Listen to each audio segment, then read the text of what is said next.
for freedom. Free Dr. Basic, boys from Fumbiro, we are fighting for freedom. Wanga Chipumbi, Sauda Madada, we are fighting for freedom. Free all the political prisoners, we are fighting for freedom. Listen my argument, we are living in a time. We got here not because it was inevitable, but because every generation knew that they had to defend freedom and democracy. That it was something we needed to earn through courage. And the legacy of the peoples we honor tonight embody that courage. It's really a privilege to be recognized along so many individuals who have stood up, often at great personal risk, to speak the truth and to demand freedom. Thank you very much, everybody. Thank you. RDI does the work I believe our State Department ought to be doing. Standing up for freedom, defying dictators, and advocating American values. And I just can't say enough. Say it one more time. Thank you so much.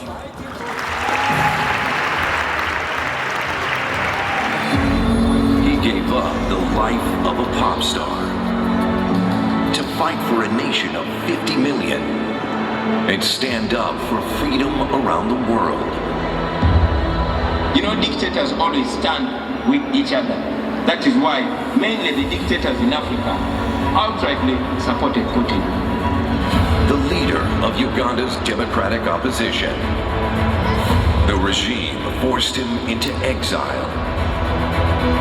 Brian, the UN, local and international human rights groups are all criticizing the Ugandan government for the extreme violence the opposition is facing. But they can't shake his optimism. Do you think that there are conditions under which you could go back to Uganda? I intend to go back to my country. This is not a third world country. We only have third world leaders.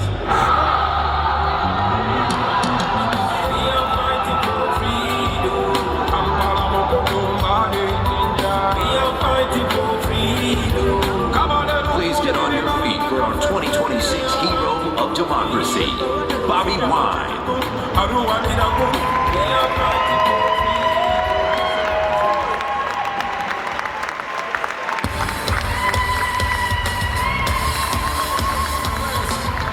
But still not silenced. When I demand for my rights, they label me a rebel. Anyway, I'm not a criminal. I swear I'm not a criminal. Being political don't make me criminal. I swear I'm not a criminal. Speaking out don't make me no. This is a message to the world government, expressing what's exactly on the Ugandans' minds. I say we are fighting for freedom. Free Dr. Basic, boys from Fumbiro, we are fighting for freedom. Wanga Chipumbi, Sauda Madada, we are fighting for freedom. Free all the political prisoners, we are fighting for freedom. Listen my argument. We are living in a time similar to the one of slave trade. The oppression is just like apartheid. The gun is the master and the citizen slave. The ball of Africa is bleeding. Question, what was the purpose of the liberation if we can't have a peaceful transition? What is the purpose of the constitution when the government disrespect the constitution? Where is my freedom of expression when they jail me because of my expression? See what they're doing to our nation. What are you teaching the future generation? See the leaders become misleaders, and see the mentors become tormentors. Freedom fighters become dictators. They look at the youth and say we are detractors. We are fighting for freedom. They're in Kaita, Bonamona. We are fighting for freedom. Free Bobi Wine, free everyone. We are fighting for freedom. Bana Uganda, Badi Kumawanga. We are fighting for freedom. Article. Yeah. Well, if you feel like giving up, remember why you started. Freedom fighters, I can see your face and the tears in your eyes. Everything shows you want to give up, and I can feel your set, your pain, your stress, and your frustration. You got to, you got to rise up. Think about tomorrow. Live beyond your fears. There are days when the sky's no blue, and the thing is a sign of doom. Trust in God and believe in Him. Trust in God, believe in Him. Anyway, one day everything is gonna be fine. Sing with me, everything's gonna be fine. One day everything will be alright. I say everything is gonna be fine. Everything's gonna be fine. Someday everything will. Listen to this one. I say we shall overcome every situation. It seems impossible until it's done. Better days will come and the sun will rise. No matter how tough the night has been, nobody will have a right to kill another man. Poverty and misery will be in the past. Hospitals will have medication. Every ghetto youth will have a chance to go school. No more shedding of blood on the streets. No more human rights violations. My wife and I were put under house arrest. I managed to escape. But again, we celebrate. While I'm here, I'm representing the people of Uganda. I'm not here as an exilee, no. I'm here as a spokesperson for a country called Uganda. A country of people that refuse to give up, that dream against dreaming, that hope against hope. While I'm here, I know that we have people that are suffering, but most importantly, allow me to use this opportunity to speak about the women of Uganda.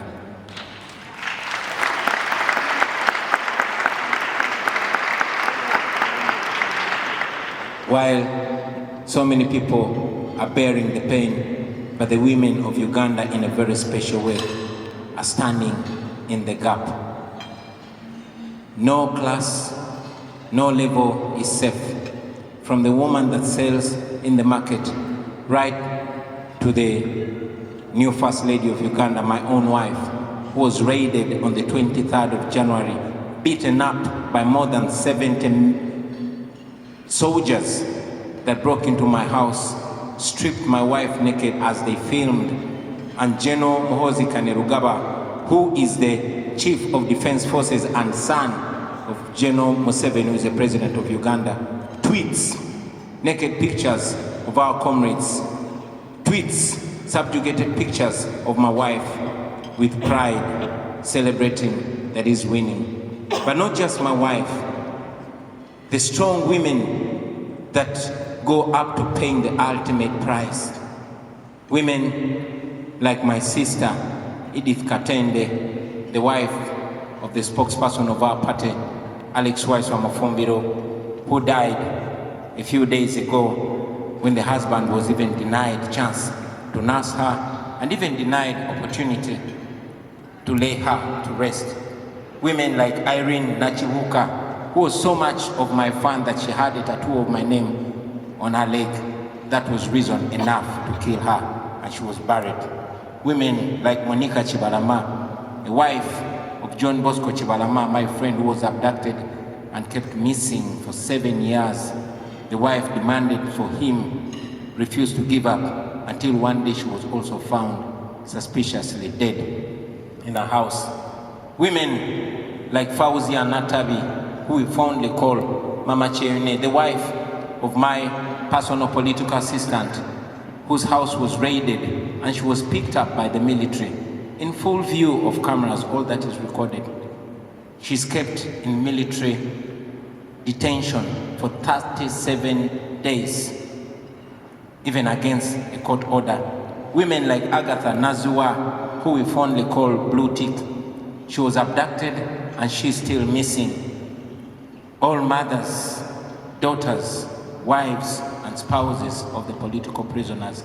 Female political prisoners like Olivia Lutaya, who has spent years in prison for simply wearing a t-shirt that has my picture on it.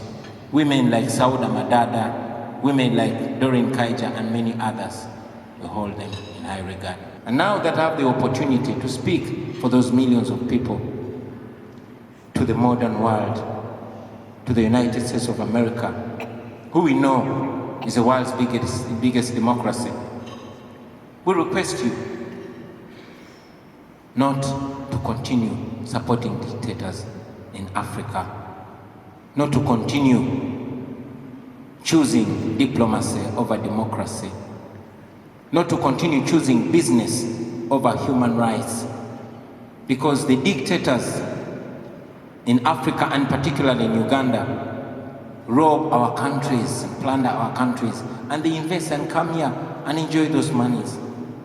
These are dictators that abuse democracies, but they enjoy and benefit out of them. We request you to use the tools that you have to sanction those gross human rights violators, the abusers of democracy and the rule of law. Don't allow them enjoy the money they steal from our countries.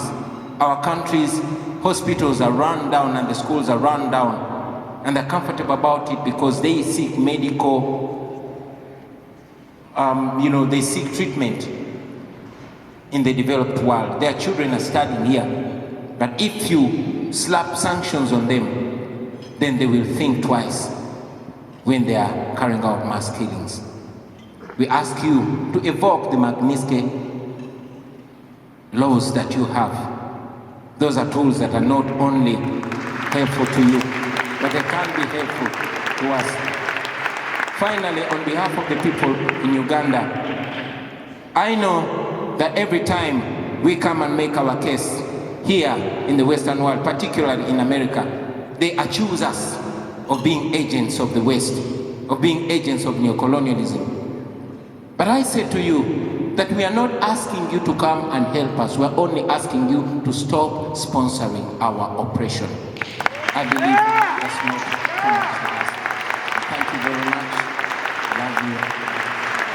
All I can say is that on behalf of the Renew Democracy Initiative, we are truly honored to be able to recognize Bobi Wine here today. Thank you, Bobi.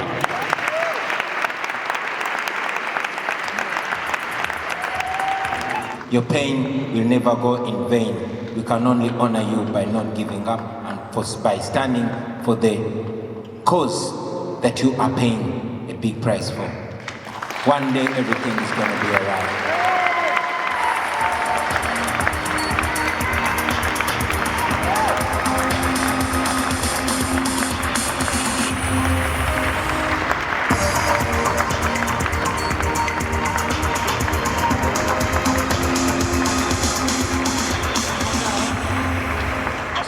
I want to say this. Bobi, your story, standing up to dictatorship, living in exile, fighting against rigged elections, it reminds us that fighting for freedom and fighting for democracy, this is not an abstract concept. You've lived it.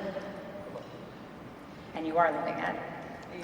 But your music, and the way this entire room sort of stood up together and enjoyed your creation, your created music together, reminds us that it's the shared humanity that is why we fight for freedom. So thank you for sharing your music.